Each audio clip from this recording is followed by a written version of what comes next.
You've probably heard the same advice 100 times. If you want to avoid injuries, just stretch more and cross-train. But let's be honest, if it were that simple, we wouldn't be here. So here's the truth. Running injuries don't happen just because you're running. They happen because your body isn't ready to handle the load, especially as you get older. That's what this video is all about. Today I'm going to take you through 5 simple but science-backed home exercises, no equipment needed, that help you protect your joints, improve your form, and build the kind of resilience that keeps you running pain-free into your 50s, 60s, and beyond. Before we jump into the 5 main exercises, we have to talk about warm-ups. Yes, you still need to do them even before strength work. Let me show you 3 of my favorite dynamic warm-up moves I like to get runners over 50 to do before every strength session. To kick us off, we have leg swings. Now the idea here is we're trying to improve our range of motion around our hips and just loosen the hips up. So we're going to start off with just a back and forth leg swing. Try and keep the leg as straight as you can and start with a small range of motion, especially if the hips are a little bit tight, and gradually get into a nice big range of motion and a big swing. You want to try and keep your torso upright so you're not rocking back and forth. As you can see, I'm holding onto this tree. You're welcome to hold on to something for a little bit of balance, but standing up nice and tall, keeping the torso still, and we're going to go for about 10 leg swings on each leg before then obviously swapping across to the other side. Get a nice big range and make sure you're doing this with intent. I find a lot of people just do a leg swing and they think this is a leg swing. Really get a nice big range of motion in to get those hips loose. Once you've done the back and forth swing, you can then shift again to across the body. So just changing the angle and the plane we're working in. So sliding the leg across the body and out to the side. Really again focusing on those hips, torso nice and still, and 10 swings on each leg with intent. Next up, we have our figure 4s. For this, I like to get someone to hold onto something for a little bit of balance. We're going to be doing this on one leg, so I'm not here to test your balance. The last thing I want is you rolling an ankle in a warm-up of all things. So just hold on to something for a bit of balance. You're going to cross one leg over the other knee. So in this case, right leg over the left knee. And we're going to start off with a single leg squat movement. So pushing the hips back, getting nice and low, so weight onto your heels, and then we're going to stand up fully and alternate sides. So cross over the left leg now and getting nice and low into that squat, standing up. The idea here is to get deeper into our hips and also to prep our glutes for the session to come. So just from the side, crossing one leg over, as I say, push the weight back. So nice and controlled, have the counterbalance, body upright, and alternating sides. If you do feel that you want something a little bit more of a stretch, a little bit deeper into the stretch, you can also put one hand on this knee and push the knee down towards the ground to get deeper into the hips while doing that stretch. The last movement of the warm-up is a hamstring stretch or a dynamic hamstring stretch, something we like to call chasing chickens, and you'll see in a second why. But as a side view, what I'm looking to do here is with my right leg, keep it nice and straight. I'm just going to kick it forward slightly and get my heel on the ground with my toes pointing up. You want to then keep the weight off the right leg or off the front leg. Drive the hips back, so all the weight shifting into the back leg, and run those hands nice and low along the ground, hence the chasing chickens. Keep the leg nice and straight so you'll feel the hamstring. You might even feel it into the top of the calf, and then stand up and alternate sides. So left leg forward, toes up, bum back, and chase chickens. Really focusing here on getting the weight into the back leg so you don't have any weight on that front leg. If you find that you struggle with your hamstrings and they're a little bit tight, even if the leg is slightly bent, I'm okay with it, but start by limiting the range of motion. So keep the leg straight, but if you can only get that low, that's fine. And as we go through our 10 reps on each side, try and get yourself just a little bit lower for each rep. Remember, the idea of the warm-up is we're trying to improve our range of motion before we get started in the session. Okay, let's get into the meat of the session. So the reason we're actually here. First off, we are going to do what we call the clock drill, or our 3-way clock taps. This one is best for building balance, coordination, and single leg control. All things that runners need, but often skip. So, it's a single leg movement. The idea, I'm going to start off anchoring myself on my left leg. You want to bend the left knee and almost get into sort of a quarter squat position. Nice and low, keep the shoulders back and the chest out, and keep looking up ahead of you, because that also helps with your posture, that you're not falling forward the whole time. So getting nice and low on the left leg. My right leg is going to be moving around. So imagine you are standing in the middle of a clock and your right leg is almost the clock hand moving around. So starting on the left leg, keeping nice and stable and nice and controlled, hips back, shoulders back. My right leg is going to reach forward, toes tap at what would be 12 o'clock, come back to the middle, out to the side to 3 o'clock, back to the middle, and back to 6 o'clock, back to the middle. That would constitute 1 round. The idea is you want to try and do 5 rounds before shifting across to the other leg. A big emphasis needs to be not transferring your body weight. So all the weight, remember, we are trying to work on stability and coordination on the left leg in this case. So you'll feel your feet stabilizing on the ground. You can also do this barefoot if you do struggle with balance, so it helps on a stable surface. But you'll feel your feet and your toes starting to really dig into the ground, your ankles working, your quads working. So again, when I talk about weight transfer, I don't want the right leg stepping forward and back, stepping out to the side and back. Just showing you that from the side, when I talk about that squat position, shoulders back, remember keeping the weight on the heel, shift the bum back a little bit, and then just reach forward, back, reach out to the side, back, and reach to that 6 o'clock and back. On the other leg, there, back to the middle, out to the side, back, and reaching back, and I'm not transferring my weight into each of those steps. I know I mentioned this is a home workout with no equipment, and that's perfect. That's the kind of thing that we're trying to focus on to keep it simple. However, if an exercise like that you find you need a little bit more resistance, so you've got it, the balance is perfect, you reaching and things starting to feel a little bit easier. I have a resistance band in my pocket. You can use something like a resistance band, and all you'll do with the resistance band is actually place it just above your kneecaps and then do the exact same movement. So down, and you're just going to reach forward, out to the side, and back. So nothing changes. The resistance band is just there to add more resistance to the movement. If you want to progress even further from there, you can move the resistance band around the ankles and reach out, as long as you are not shifting your body weight with every step.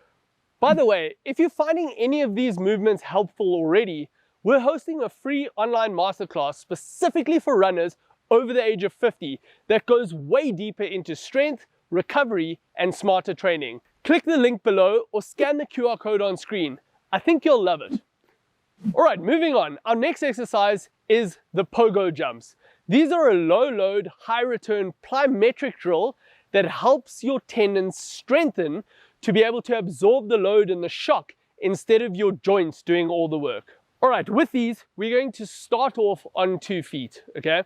The idea of the Pogo jump, let's progress. So we'll start really simple, and I'm going to say we're going to work kind of out the quads, bending the knees to start.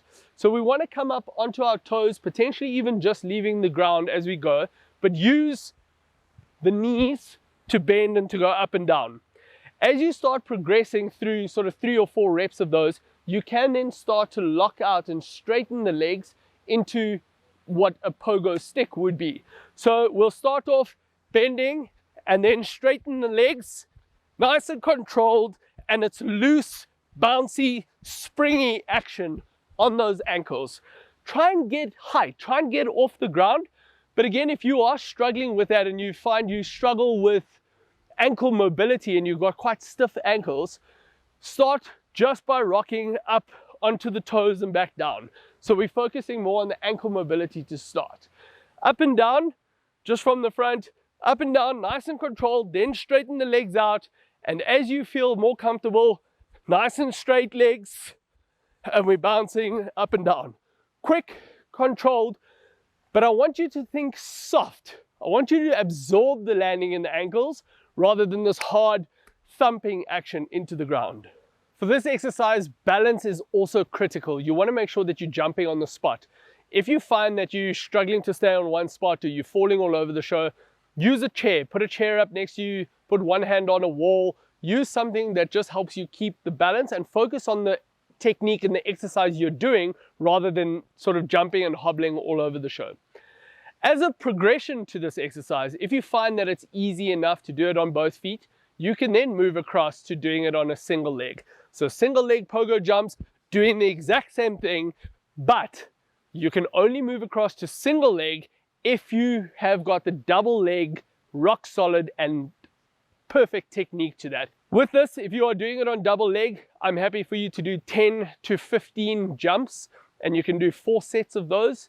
If you are doing the single leg variation, depending on your level, you can go 5 to 8 reps and do 3 rounds on each leg. Next up, we're talking body weight squats. We're going to keep it simple. Nothing fancy here, just a simple, good, clean body weight squat. What I'm looking for is you are going to start with your feet shoulder width apart, potentially slightly wider if you have tight hips. So if you've got poor hip mobility, I'm happy for you to stand with your feet a little bit wider apart. You can even angle your toes out ever so slightly. From here, big focus on upper body form as well. So shoulders back, squeezing those shoulder blades together, puff your chest out, and looking up ahead of you all the time. If you're looking down at your feet, your head is heavy and you're going to want to fall forward the whole time.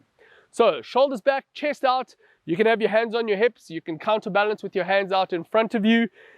Keep the knees and the toes tracking in the same line. Weight back, so you want to throw your bum backwards, and we're going to get down nice into a good controlled squat. Keep those knees tracking and standing up nice and straight. Important here is standing up straight. So as you come to the top, lock the knees out and drive those hips forward. Again, shoulders back. We're going to throw the weight back, down nice and controlled, and standing up.